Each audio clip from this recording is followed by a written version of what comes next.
Bonjour et bienvenue sur la chaîne YouTube Real Data Hero en français pour la présentation de nos analyses graphiques des données officielles concernant la pandémie de Covid-19. L'idée de liberté joue un rôle très particulier dans l'histoire de la Suisse.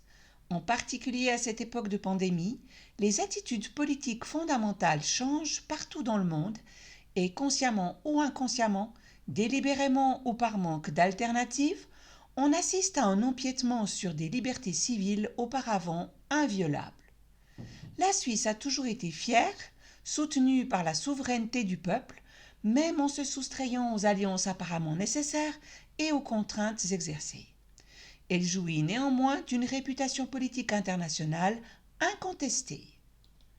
À titre d'exemple, je vais revenir 100 ans en arrière, en 1924 à Zurich, où une association s'est regroupée sous le nom de Impfzwanggegner, opposant à la vaccination obligatoire. Cette association a publié son propre journal et agit efficacement contre l'intention politique d'imposer une vaccination obligatoire générale. Le numéro du 1er novembre 1924 se trouve à l'Office central de littérature sociale de Zurich. Une note manuscrite indique qu'il était apparemment disponible dans la Maison des femmes de Zurich.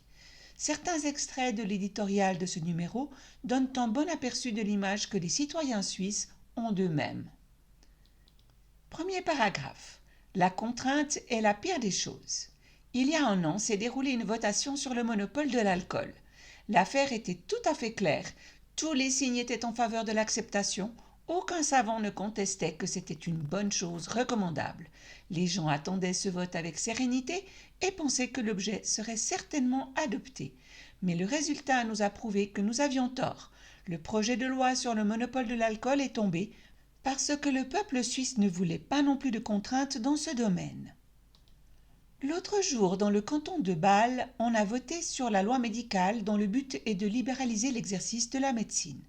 Toutes les personnes instruites pensaient qu'aujourd'hui, un médecin charlatan serait rapidement écarté et que le peuple ne devrait être traité que par des médecins diplômés. Et pourtant, c'est loin d'être le cas. Les gens ont voté en faveur de la libération de la pratique parce qu'ils ne voulaient pas de contraintes et parce que d'autres méthodes de guérison que la médecine officielle pouvaient certainement être envisagées. La liberté dans les affaires personnelles a quelque chose de merveilleux. Ce motif a également été déterminant lors du référendum médical organisé dans le canton des Grisons il y a 2 ans. Les gens veulent garder une marge de manœuvre en matière de santé. Vaccination obligatoire.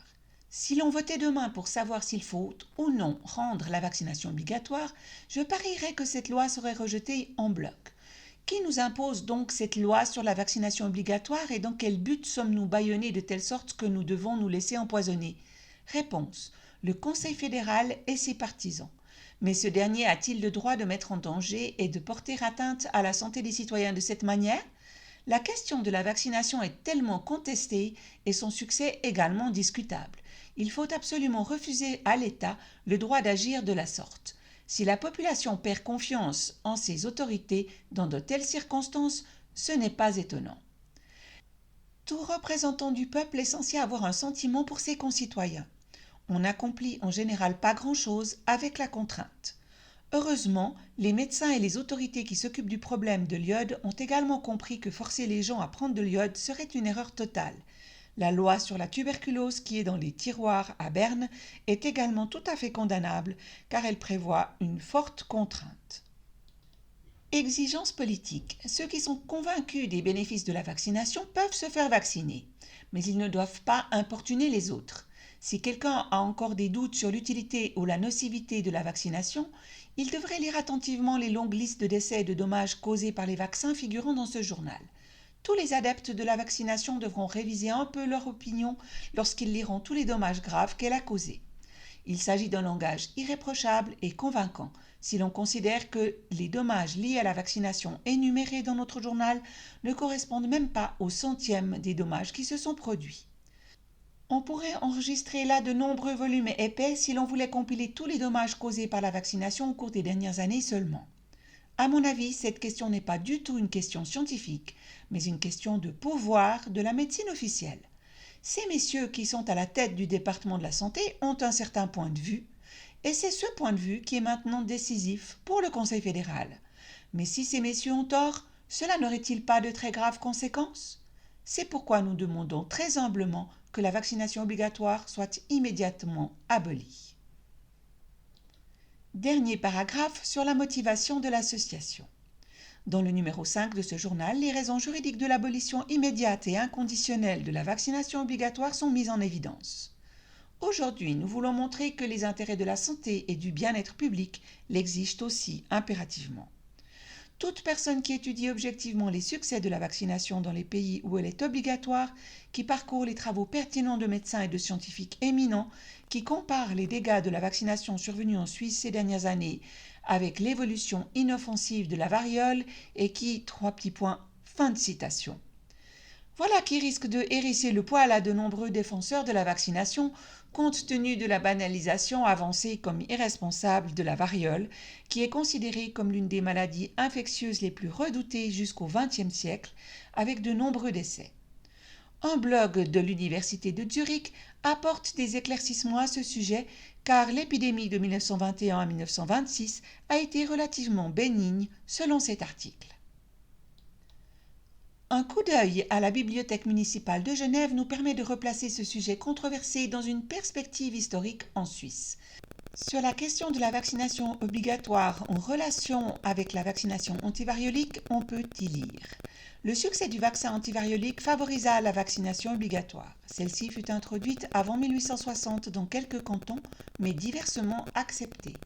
Dès 1848, la Constitution fédérale donna à la Confédération la compétence de prendre des mesures en cas d'épidémie, mais la mise en application concrète de campagnes de vaccination restait du domaine des cantons. En 1882, la loi fédérale sur les épidémies qui incluait la vaccination obligatoire fut refusée par 80% des votants lors d'un référendum. Vers 1883, la forte opposition contre les vaccins entraîna même l'abolition de l'obligation dans quelques cantons de Suisse alémanique. Fin de citation. Avec la vaccination obligatoire, la loi sur les épidémies, les mesures et les campagnes de vaccination, apparaissent de nombreux termes qui nous sembleront par trop familiers dans le débat sociopolitique actuel. Dans l'article historique, la menace que la variole représente pour la santé publique est mise en relation avec les dégâts de la vaccination. Cette diapositive présente l'état actuel des rapports de sécurité de Swissmedic en Suisse, de l'Institut Paul Ehrlich en Allemagne, de l'agence européenne EMA et de la base de données VERS aux USA. Je m'abstiendrai ici d'une discussion détaillée de ces chiffres par rapport aux hospitalisations et aux décès liés au Covid-19. Pour vos propres recherches et études, vous trouverez des références de sources en bas de la page. Le 15 mai 2020 déjà, la Neue Zürcher Zeitung évoque la possibilité que le Conseil fédéral décide d'une vaccination obligatoire. Il est déjà mentionné ici que cela n'irait pas sans controverse. La manière dont l'auteur Daniel Gerny traite les opposants potentiels dans la suite de l'article n'est pas un élément que je souhaite inclure dans mon rapport. Chacun est libre d'examiner de plus près ce genre de reportage journalistique s'il le souhaite. La loi Covid-19 a constitué un ajout précoce aux possibilités d'action dont disposait déjà le Conseil fédéral en vertu de la loi sur les épidémies. Avec les articles 3A et 6A, le Conseil fédéral dispose d'interventions qui, avec des mesures de quarantaine uniquement pour les personnes non vaccinées et l'obligation du passeport sanitaire, prévoient des mesures très ciblées contre tout un groupe de population indépendamment du contexte au cas par cas de la non-participation à la campagne de vaccination qui est évidemment déjà visée. L'avocat Philippe Kruse s'est exprimé à ce sujet dès juin 2021. La loi Covid-19 oblige toute personne vivant en Suisse à choisir entre une vaccination expérimentale et risquée d'une part et des restrictions massives des droits fondamentaux d'autre part à partir du 7 juin 2021. Article 3A Covid-19G et 6A Covid-19G. Le Conseil fédéral et le Parlement restent silencieux sur les risques de la vaccination. Fin de citation. Que cette loi pose également les bases d'un accroissement de compétences que le Conseil fédéral peut s'octroyer est indiqué dans l'article 1A de la loi Covid citée. Le Conseil fédéral définit les critères et les valeurs de référence relatifs aux restrictions et aux assouplissements concernant la vie économique et sociale. Fin de citation. La possibilité de rendre automatique l'augmentation de la compétence au moyen de leurs propres critères et valeurs de référence, dans chaque cas en fonction de la situation de menace, est illustrée par le diagramme ci-dessous à droite. Il est en particulier souligné qu'aucune inspection et aucune méthode de mesure ne sont spécifiées qui prévoient le contrôle de la situation de menace et des mesures. Prise de position de l'avocat Philippe Kruse. Cette loi donne au Conseil fédéral une marge de manœuvre sans précédent pour étendre à volonté la pandémie, article 1A Covid-19G, avec des critères choisis par lui-même, valeur R, incidence, etc., et pour renforcer les mesures en conséquence.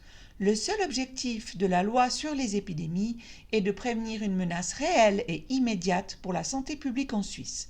Par conséquent, les seuls critères pertinents pour évaluer la situation épidémiologique sont le nombre de personnes effectivement gravement malades du Covid-19 et le nombre de décès.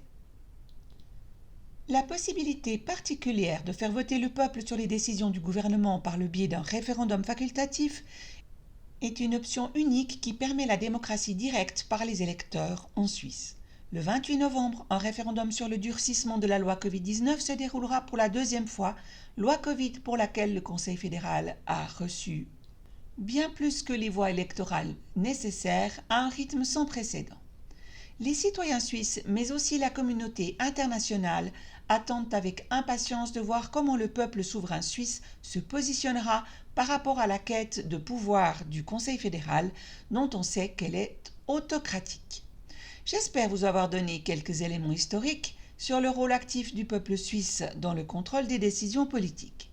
Le matériel de cette présentation se trouve en téléchargement sur le canal Telegram Real Hero en français. En souhaitant que cette information terre à terre vous permette de tirer vos propres conclusions et d'en discuter de manière objective. Si vous avez apprécié cette vidéo, je serais heureuse de recevoir un like. Abonnez-vous à la chaîne. Merci pour votre intérêt et votre attention. Au revoir et à bientôt.